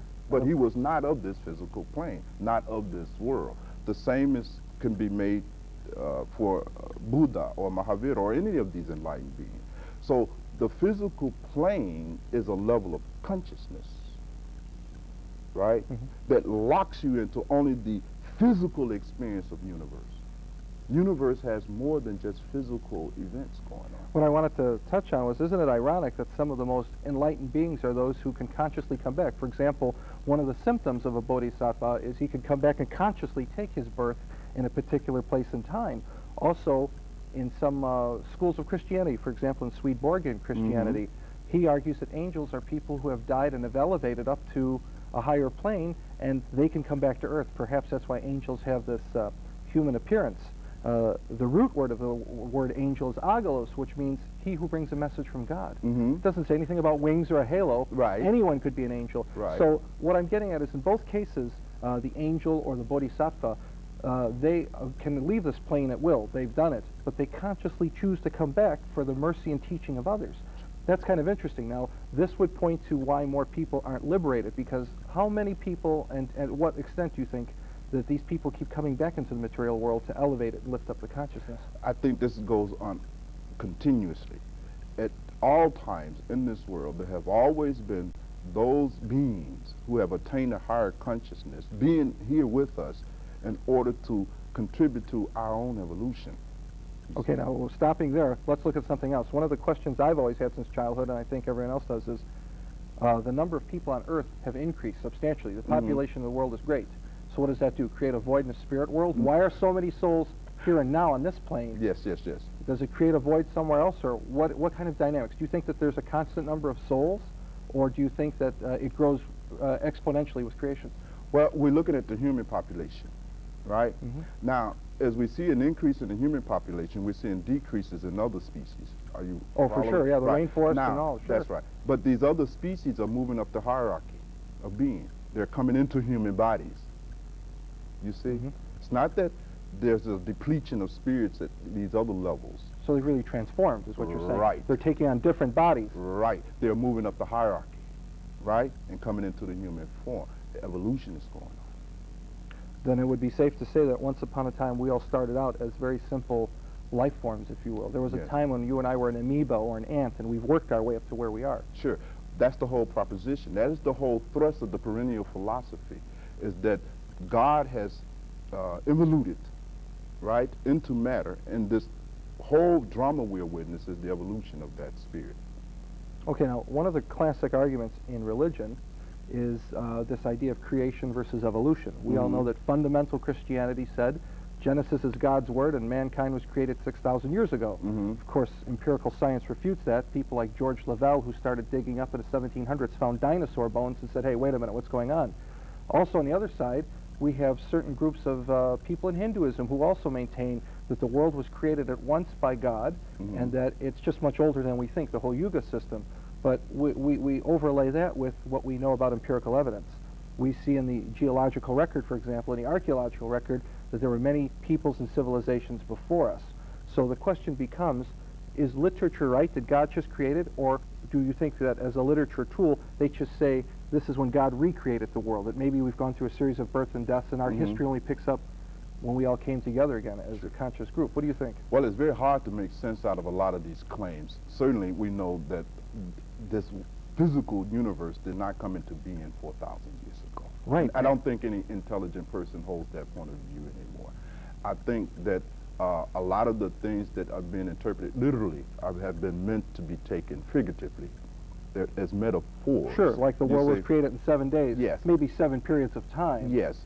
I think one of the other things we have to understand is this, is that the world is not something that was created once and now it's just running down, ticking down. I think that's a very old worldview that went out in the medieval period. What we understand is that creation is continuously happening. If evolution then is understood as the continuous act of creation, then the two points of view become compatible. You see? So what we find in evolution then is an expression of a continuation of creation, that the universe is constantly creating. I find it interesting because as you point out that the universe is always creating and evolving, we also inversely are dying and have found new ways to kill. Oh, we're actually more efficient at killing and weapons of mass destruction, just as we are full of life and full of humanitarianism. They've both grown, but we only look at one column. Right, we only see one column. And would you agree that that's proof of the existence of this law, that we are moving through space and time? Yes. Because we become effective in everything. Sure. It's just a question of where our priorities lie. Yes, right. And my other question now is, can one really look at the future by looking at the past? Well, you can see certain trends, you see, but it depends on who's doing the looking. If you're trying to look at the past with a physical level of consciousness, then there's no way, by definition, for you to make heads or tails. For us who are limited to just a physical level of consciousness, there's no way to say anything about that. So I said all that to say is, by analogy, a person who's dying, perhaps of a terminal illness, they will probably be reflecting at their life and say, now I am going to go to death. All too often, I think people kind of seesaw the view. Well, I had a bad life, so therefore I'll have a glorious afterlife. Not necessarily true. And inversely, a lot of people say, why is there so much injustice? Why do evil people get rewarded? I think what the problem is, they're not seeing the karmic paybacks. Right. These people are living off their good karma, and next time around they're probably going to get whacked and go down on a ladder. But how do you deal with people who argue, why do bad things happen to good people? When someone's dying, one of the big problems I've seen with them is they may argue, why is life so unfair? What about the injustices? What would you say to them? Well, fundamentally, you see, we have difficulty in these areas simply because we don't have the kind of knowledge, the scope of knowledge, to really understand things.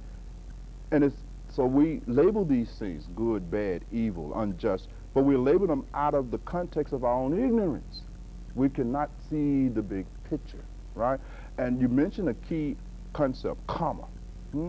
Now let's say, for instance, if I see this person who gets killed in a drive-by shooting, right, in this incarnation, 5-year-old beautiful child, right? And I will interpret that as an evil, unjust, unfair act of a God, a ruthless God at that. But if I had vision where I could have seen the prior incarnations of this being who was born in this life as a in this little body, etc., and dying under these circumstances, then what I might have found is that this person 10,000 lifetimes ago, right, murdered people. Might have been a drive-by sorting. Might have been a drive-by on a horse, right, with a lance. Sure. You see?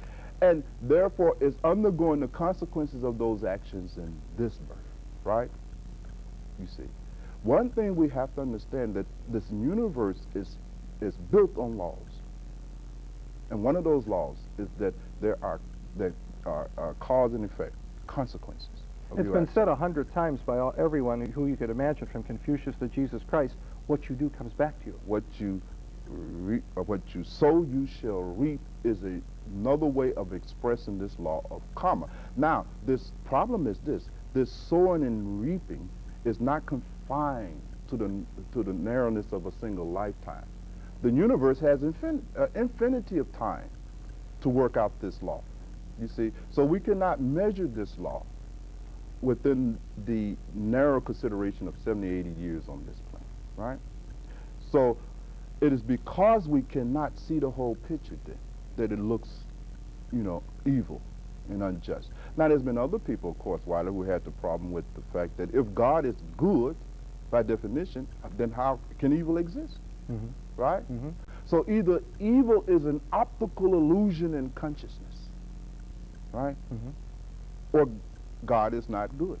Right, that's been an argument. Matter of fact, I'm thinking of a book written by a rabbi, Why Bad Things Happen to By Good bad People. things, I'm familiar with Right, that. and yes. he argued that God is either not all-knowing or all-powerful. Right. If these things do allow. Now that's one viewpoint. Yes. Now taking your viewpoint in a huge context, karma, God stands back and lets you do whatever you want, and your actions have a repercussion, if you will, through the universe, coming Sure. back to the author of those actions. Sure. We even have a repercussion in this lifetime. We need not even escape too far out into this kind of big vision. Even in this lifetime, we see how the actions and activities that you have engaged in the past impact on you now in this lifetime. Okay, so what we're talking about very much is a merit system. What you do comes back to you. Now let's bring in this very profound idea, and I think one of the real jewels of Christianity is this idea of mercy or grace or compassion. Mm-hmm. What would make God, out of nowhere, suddenly suspend the merit system, if you will, and say, if you're half an inch short, I'll let you go because I see you're trying, your effort's sincere. He sends a messenger who teaches grace. And I think grace, by its very nature in the Christian context, is misunderstood. It means a gift. Yes. Elaborate. What do you think that gift really is in the context of what we've been talking about? I think that this grace comes in the form of increased awareness. That is the greatest gift. That is the greatest grace. Because it is in this increase in form of awareness now that one is able to undergo the consequences of their karma. They In have such a way. that presence of mind to withstand that presence trials of and mind. tribulations, In right? fact, you cease to experience it as trials and tribulations anymore.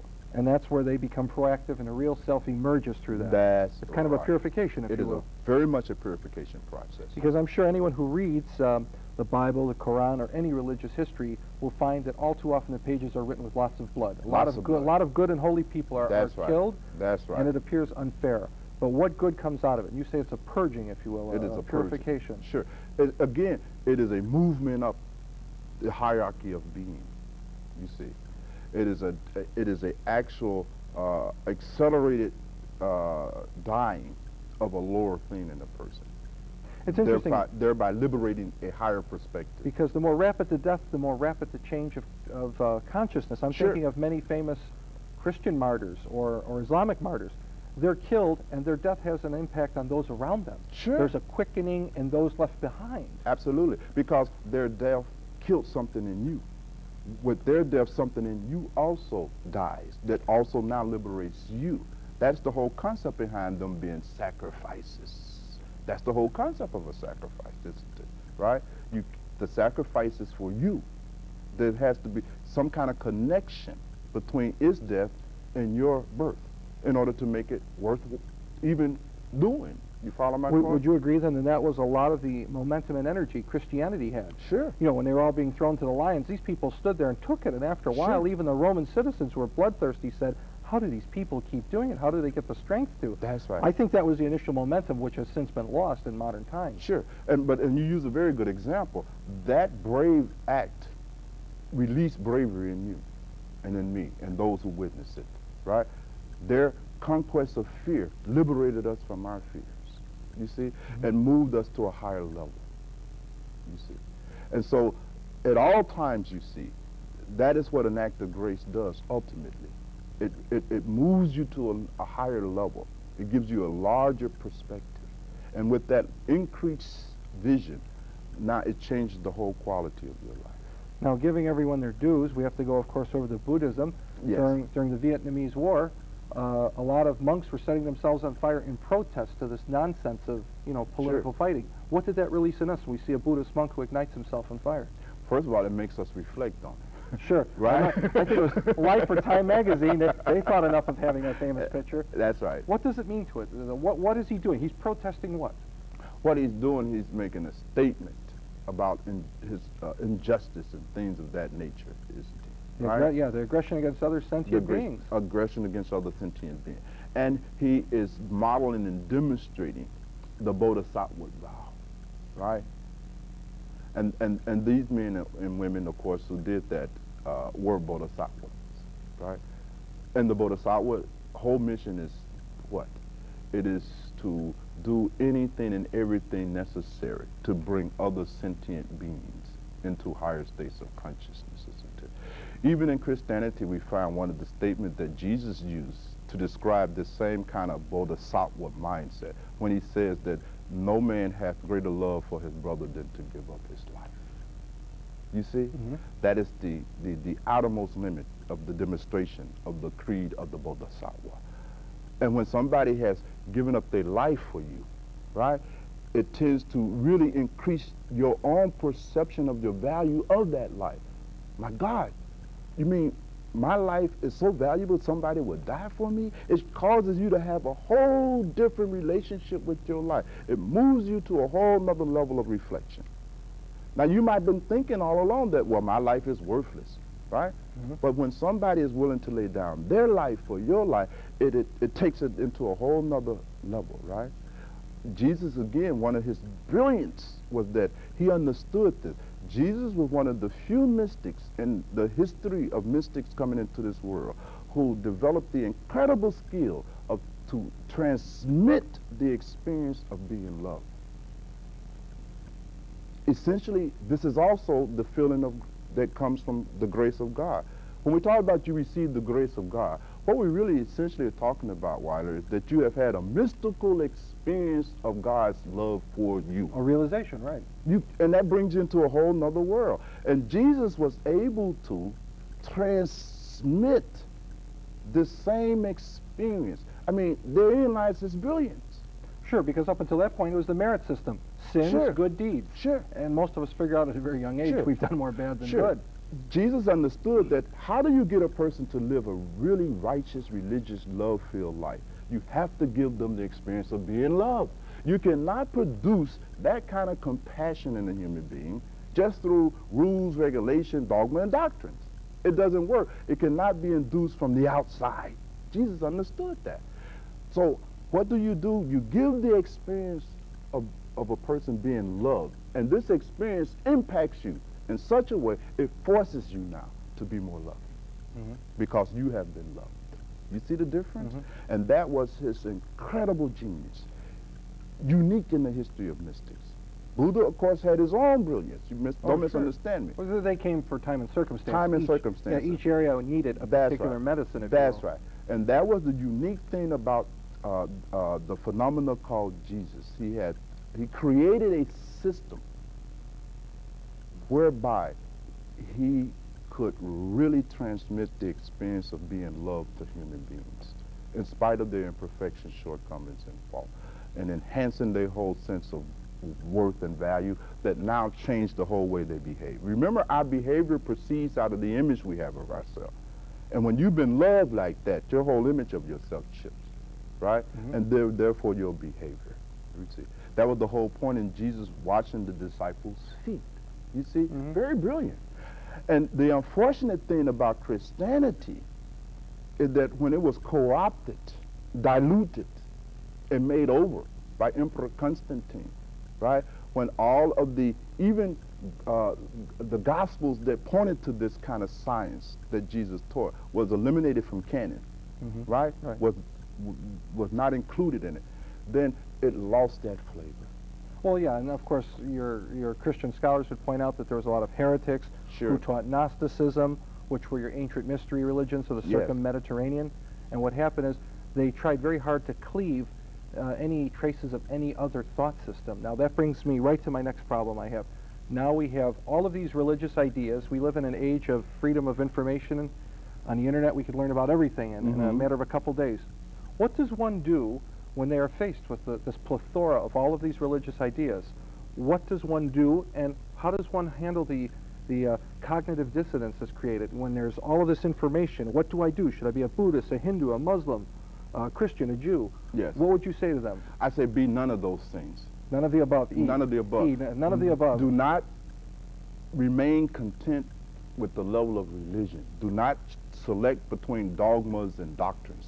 You're still at the same level. There's going to be no fundamental change in you. All that you're really doing is exchanging one system of beliefs for another system of beliefs. But it's still at a level of beliefs. Are you pointing out the difference then between religion and spirituality? I'm pointing exactly to that distinction. And that is the problem that most people have. They're searching for truth at the level of beliefs. Now, you will never find truth searching for it at the level of a belief, because a belief is radically different from a truth. A belief is just a belief. You don't even know if it's true. It's speculation, right? It's speculation. It is your opinion. Nothing wrong with it. but don't confuse it for truth. Truth requires a science. You have to do science in order to encounter truth. Whether you're looking for truth in the physical domain or in the emotional domain or the psychological domain, it makes no difference. One of the key things that must be done in order to arrive at truth is science, right? And so when one approaches now spirituality scientifically by conducting a certain experiment in consciousness, that will produce truth. So my advice is don't even look at that level. It's not at that level. Go beyond religion. Well, let's look at the root word. Religion comes from the root religio, which means to relink, which means you've lost something. Sure. So even if you do practice religion, you're still looking to hook onto something. You don't have it. Right. Whereas if we go to the other spectrum of spirituality as opposed to religion, we start to come into that Sanatan Dhamma, the eternal pastime of the soul. That's right. The real religion of The real religion. The other distinction is that when one is searching for religion, one is searching outside. The search for spirituality is inside. The direction is very different. You see, you're trying to validate truth by going through scriptures, dogma, doctrines. But that's no way to validate something, to determine whether it's true. You have to validate it within the context of your own consciousness and experience. So spirituality takes the search for truth inside. Religion takes the search for truth outside. You see, one is intellectual, right, and cerebral, and only evolve the superficial parts of your being. The other one is very deep. You see? And so the direction is different. Now here's the interesting thing, Weiler. It has been those men and women who have gone deep inside that have given the world religions. Interesting. Right. But what does that religion leave behind? Religion is a byproduct of a spiritual experience. Of an individual. Of an individual. A great figure, right. Sure. And religions were originally injunctives. Religions were the exemplars. Religions were an outline of the experiment that this person conducted to attain the enlightened state. But when that experiment was altered, the guidelines was altered. The guidelines weren't even understood. After that mystic or saint or sage left the world, nobody knew what the hell they were doing. And so they just put together any old kind of guidelines, of a recipe, if you will, that had and bore no relationship to the original recipe. And hence, they don't even follow. Now, it's a bad recipe, but it's still some guys. They don't even follow that now. Now they just believe in the recipe. Now, Weiler, I believe in a recipe for a carrot cake. How in the world will that give me the experience of eating carrot cake? It really won't. That's really what's won't. so ironic, because what you've explained is the risk element, the dare to be yourself has been taken out of the equation. It's been eliminated. And I'm thinking of that line from Braveheart where Mel Gibson said, it really doesn't matter how a man dies, it's how he lives. Right. And that is gone, you see. And that is not at the level of religion. So that's what, not only the young person, the old person, anyone that is in search of truth will have to look inside, you see. You cannot, by definition, find it in organized institutional religion of any variety. It has never been found like that, and it will never be found like that. Where does the impetus come, then, to be all that you can be, to really find out who you are in this lifetime? What do you think it is? Do you think it's by contact? Does it come from within? What are some of the dynamics of these explosions that make some people take off? Well, it's interesting. According to the literature of spirituality, the answer is that whenever you come in contact with a Buddha, a Jesus, a Mahavira, a Kabir, a Patahotep, an Imhotep, a Kajami, they trigger it in you. It's synchronicity. Right, they are like the cue ball on a pool table. That's Their presence shakes up everything. That's right. Hence the value of the presence of the holy man, the holy woman. All traditions, with no exception, throughout all time and culture, has emphasized this one thing. You must somehow seek the company of the holy, because they will trigger in you, you see, that urge, that drive to move deeper. What's interesting is it appears that rather than leading you to God, often they make you find the God within yourself. That's all they do. And that's very That's profound. the distinction. because now, rather than look for this nebulous God in another lifetime, you experience God within you, and you become perhaps an extension of the body of God, if you will. Of course. And again, if you look again closely at the teachings of a Jesus or Buddha or any of these great mystics, that's exactly what they teach. It is interesting when Jesus, during his ministry, taught the kingdom of God is within you, at hand. The most misunderstood statement. Most misunderstood. Kingdom of God is within you, at hand, right now. Not coming down no road nowhere. You see? But not up in the sky. But that's like saying radio waves are right here right now, but unless you have the right tools to pick it up, right, you're not going to find it. It could be right here. Sure. And Jesus not only pronounced that reality, that this kingdom of God is already the case, and here's how you tune into it, he says. Here is the example. He gives the tools. He gives you the injunctive. He gives you the experiment that you have to conduct. He gives you the paradigm, right? And by conducting that experiment, now you're able to apprehend the reality, right? And the last step is there's a community of similar practitioners that you can now confirm the accuracy of your apprehension. And the cycle is complete. Now this brings us to a big head, because I'm sure a lot of people watching are jumping up and down saying, oh no, that's not how it goes on in my church, and I'm going to speak on their behalf for a moment. They're saying that if the God is within you and you enjoy this co-creation, that somehow we're all part of this creation and we're all going to one place. The argument becomes, where does the sovereignty of God come in?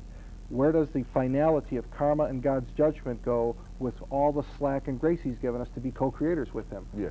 How do we equate the power of God within us to a sovereign absolute God who in the end it's his game? How do we contrast and compare that? Well, one of the problems is that the question may be arising out of a religious mindset, and it's going to be very difficult for a religious mindset to understand the spiritual phenomena by definition. Mm-hmm. The other thing is to have to understand that God is both immanent and transcendent, right, in its creation, right? And therefore there is really no contradiction at all.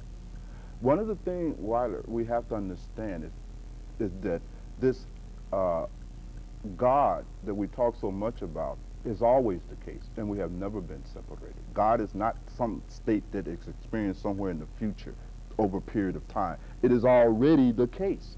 There's never been a time when you have not been one with God. How is that possible? It's our problem, as I see it, because God always knows where we are. We just never know where God is. Right. So the separation is not on God's side, it's on our side. And that separation is generated out of our ignorance and our lack of awareness. We have always and always will be inherent in that which we are calling God. To not be inherent in it is to not exist at all. So do we have a poverty of knowledge or a poverty of judgment, or both? Both.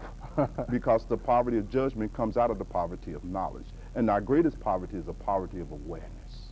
Hence, that is the whole training. When they asked the Buddha, Buddha, what is it that distinguishes you from the rest of us? And Buddha said, there's one thing, I am awake, and you are still asleep, right? And all Buddhas and all Jesus makes that same statement. They come, their task is to awaken us. That is all. Nothing else needs to be done. It's like the sun is shining. I just simply need to open my eyes. It is an illusion to think that opening my eyes, the sun will bring the sun into being. The sun is already in existence. I simply need to open my eyes. But the problem, Weiler, ultimately becomes is that when we cannot take this whole pursuit of our true state seriously. And that is the role of death. See, when we don't understand death and dying, then we can't take these things very seriously. These great mystics come, and the first lesson they give us is that you are going to die. Meaning this image that you have created of yourself, this identity that you're clinging to, they try to point out to you, you've had 1,000,000 of those kind of identities. In each incarnation you have one, and you are clinging to this identity, right? And you're trying to attempt the impossible. This identity that you have now is going to end, right? And wake up now and move to a higher level of identification. This whole process is nothing but an evolution in your sense of who you are. And that's why the first teaching then is always on death. I think somewhere in Psalms it says, teach me the number of my days so that I may be wise. Mm-hmm. All right, so now where will this bring us for the religions of the future? Because death and dying is going on every day, and it'll happen to us and every one. How will religion or spirituality in the 20th century and 21st century soon to come deal with this? we now have this fluid body of information and knowledge. How will they move or gravitate toward this new awareness we have, this new evolution we have? Yes, I think that as we evolve again, even if that evolution is reflected in our religions, I think that religions will become more and more spiritual in that sense. Devoid of political rules and connotations. I think get more toward the mechanics? because they will no longer attract any people anymore, you see. People already are evolving and becoming more spiritual.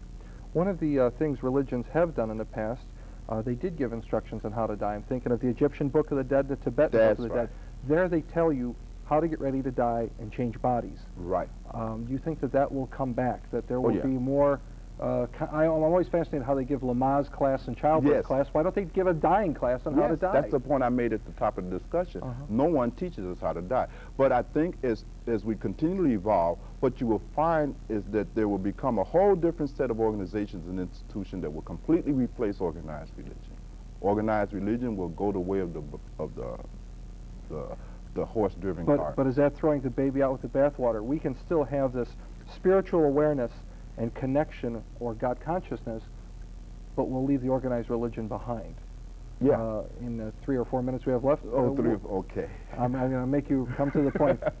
What will this new religion of the future have as opposed to the ones of the past? It will be based on science. It will not try to avoid science. So it'll be based on knowing, not believing. Right.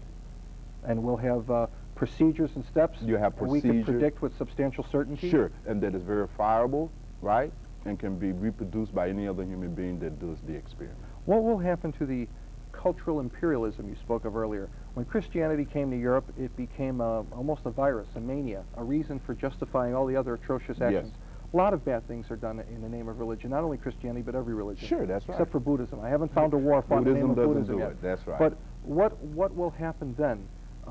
You know, if we take away this cultural imperialism, the rule becomes, whose rule will we follow, or will we need rules at all? I think one of the things is that you will find that you won't be so dependent upon rules. You see, you have to understand a kind of mindset or level of development of mind that is rule dependent, right? Mm-hmm. That tells you something about codependency. Yeah, it's built in. Right. But as we as human beings, as we continually evolve, right, then we're able now, you see, to reflect on our behavior, act on our behavior, and hence that makes the rules less important in that sense, right? Rules exist, don't they, to guide us in the absence of our ability to guide ourselves. Mm-hmm. Is that about right? Sure. You see, now as we evolve and develop this ability to be self-regulating entities from a moral perspective, right, then there's no more need for so many rules and regulation because we've reached that. It's like with our children, right? When they're small, we have so many rules for them, but as they grow, we start getting the ability to relax those rules because they're becoming more intelligent.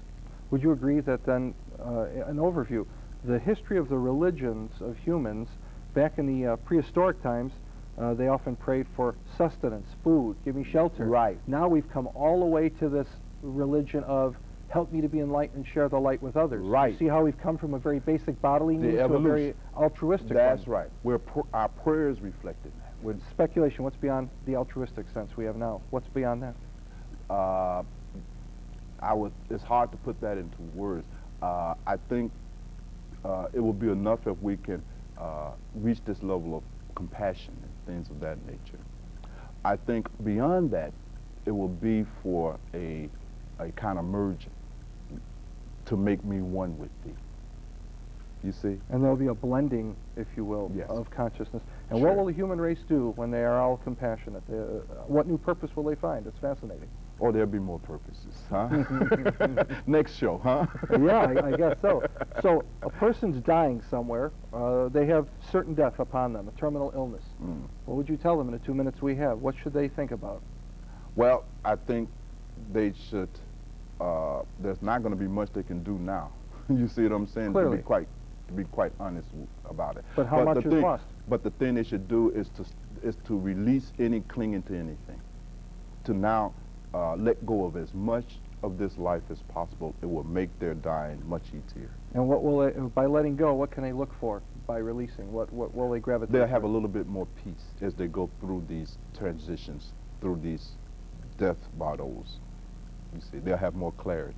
You understand? Yeah, they're already in totality. They just need to realize it. Yes, they won't be as distracted as they go through this. I think, yeah, what the dying person is struggling with is this severability. Yes. When in fact you're not really being severed, you're being That's recycled, right. for lack of You're a better being word. recycled. You're being renewed. Just like at night, we get tired, we lay down, and we renew our energies. The same thing is happening. Death is a way for the soul to renew itself. All right, in the 1 minute we have left, The 1 minute. what would you think the last thought of a dying person should be? What should they focus their mind on if they had to God. focus on one thing? God. When the person is entering the dying cycle, whatever their God, whatever their religion, whatever their spiritual practice have been, their whole mind should be concentrated on that. It's interesting, when Gandhiji was shot, the word that came out of his mouth was Rama. Die with God on your mind, and not your house and your cards and All the attachment. and all the other attachment. That's the whole point. Try to die with whatever your concept of God is. Try to die with that on your mind. Bhagwan, thank you very You're much. very We're out of welcome. time. Oh. I'd like to thank all the viewers for River West Flowing for watching. I hope, if nothing else today, you've learned how to die with a little more certainty. And I'd like to thank again our guest, Bhagwan Ra Afrika, and of course our producer, Bill Godomsky, who's always contemplating all the mysteries of life. Thank you. Bye-bye.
Hello, welcome to River West Flowing. I'm your host, Weiler Watson. Today our guest is Bhagwan Ra Afrika, and we're going to be talking about death and coping with it and methods of self-realization. This is part 3 of a 3-part series where we've dealt with death and dying. Bhagwan, welcome. Welcome to you as well. Okay, now we were talking about in the other shows, the first show we talked about death and dying and the perceptions of it. The second show we talked about different paths of self-realization, more in terms of denominational views, all these different roads to realization. There's problems, of course. Today I want to kind of pick up where we were talking about where do we go, because in America today in the 20th century there's so many paths of religion, self-realization, spirituality, and they're not used interchangeably here, as we'll soon see. First of all, tell us, what is the biggest problem with viewing death that you think people have, the shortcoming? Lack of understanding, not viewing it really at all, in fact, Weiler.